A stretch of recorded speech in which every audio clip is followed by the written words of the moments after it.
For most of human history, we lived at the complete mercy of these invisible killers, viruses and bacteria that would just sweep across continents, wiping out entire cities. But then, one single invention completely flipped the script. It turned the human body into its very own shield. So let's get into the story of that invention. All right, so our story kicks off way back in 1796 with a physician named Edward Jenner, and he noticed something kind of strange. He saw that milkmaids who got a really mild disease called cowpox, well, they just didn't seem to get smallpox, which was the deadliest killer of the time. This simple observation led him to a pretty bold and, let's be honest, a totally revolutionary experiment. And as you can see here, this was a long, long road. Jenner proved his theory way back in 1796, but it wasn't some magic bullet, not an instant fix. It took almost 200 years of hard work, eventually leading to this massive global campaign by the World Health Organization to hunt this disease down, corner it, and wipe it out. And by 1980, they did it. It was gone, for good. Think about that. The first human disease we ever completely eradicated from the face of the planet. And to really grasp just how huge that victory was, you have to understand the enemy. Smallpox wasn't just some disease. It was an absolute monster. Its death toll, it's staggering. It killed more people throughout history than all of our wars combined. So yeah, wiping it out wasn't just a big deal. It was one of the greatest things humanity has ever done.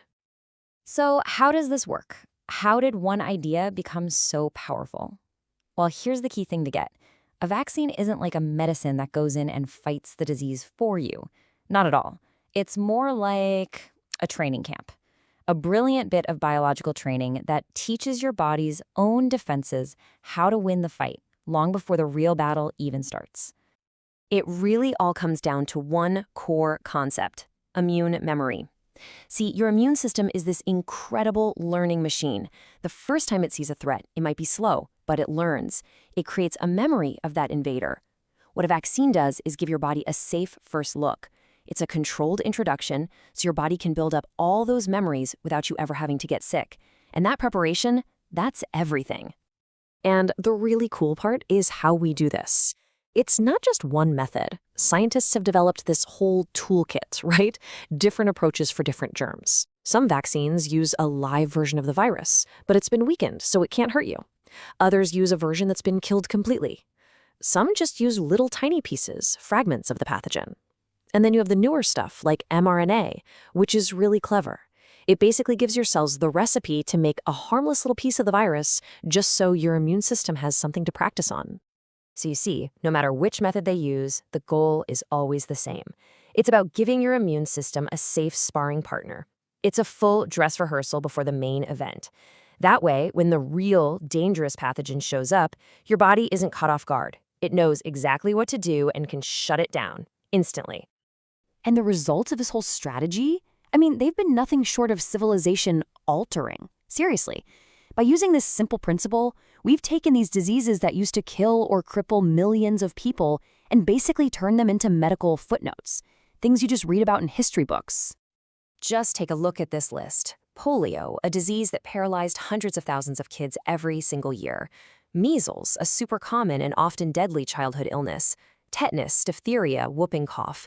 These weren't just names, they were things that parents were terrified of.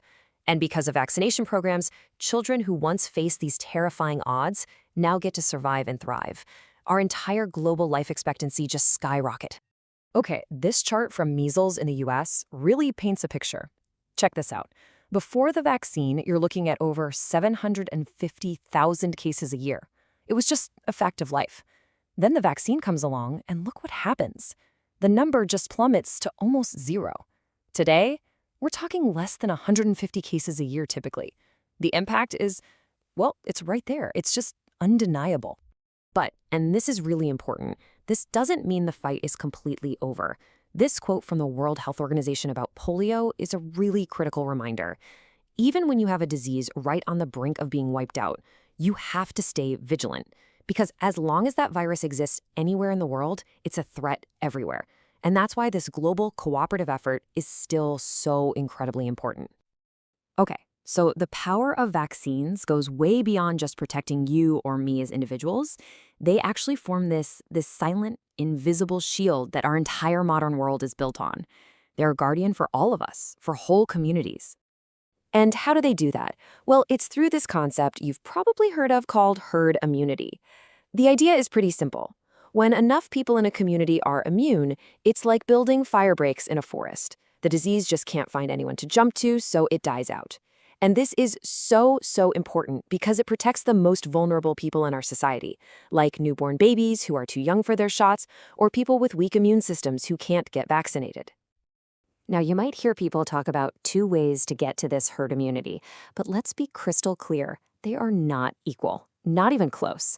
Trying to get there by just letting a disease run wild through natural infection is a catastrophic path. It's dangerous, and it leads to massive suffering.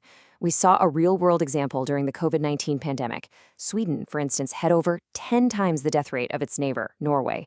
Vaccination is the only safe and effective path to building that community protection without all the devastation. So really, think about it. The next time you get on a plane, or work in a crowded office, or go to a big concert, just take a second to remember that silent guardian that makes all of it possible. Our whole modern world, our ability to travel, to trade globally, to live in packed cities, it's all built on the foundation that vaccines gave us by controlling infectious diseases. But the story is far from over. In fact, vaccine technology is one of the most exciting, fast-moving areas in all of medicine right now. We're actually entering a whole new era. The ambition is shifting from just preventing diseases to actively treating them and maybe even curing them. I mean, just look at what's on the horizon. We've got these mRNA platforms now that let us develop new vaccines with incredible speed when a new threat pops up. Scientists are getting closer to universal vaccines, like a flu shot that would protect you against all strains, so no more yearly jabs. And maybe the most mind-blowing thing? They're developing therapeutic vaccines designed to teach your own immune system how to hunt down and kill cancer cells, or to finally take on enemies like HIV and malaria. This is a huge shift in how we even think about medicine. We're taking that same basic idea, training the immune system, and we're turning it from a defensive shield into a precision-guided weapon we can use to attack some of the toughest diseases out there. So when you step back and look at the big picture, vaccines didn't just save millions of lives. They did something much bigger. They fundamentally changed the rules of human survival. It all started with a simple, elegant idea that our own bodies could be taught how to defend themselves. And that idea grew into one of the most powerful and, frankly, one of the most life-affirming tools that we have ever created.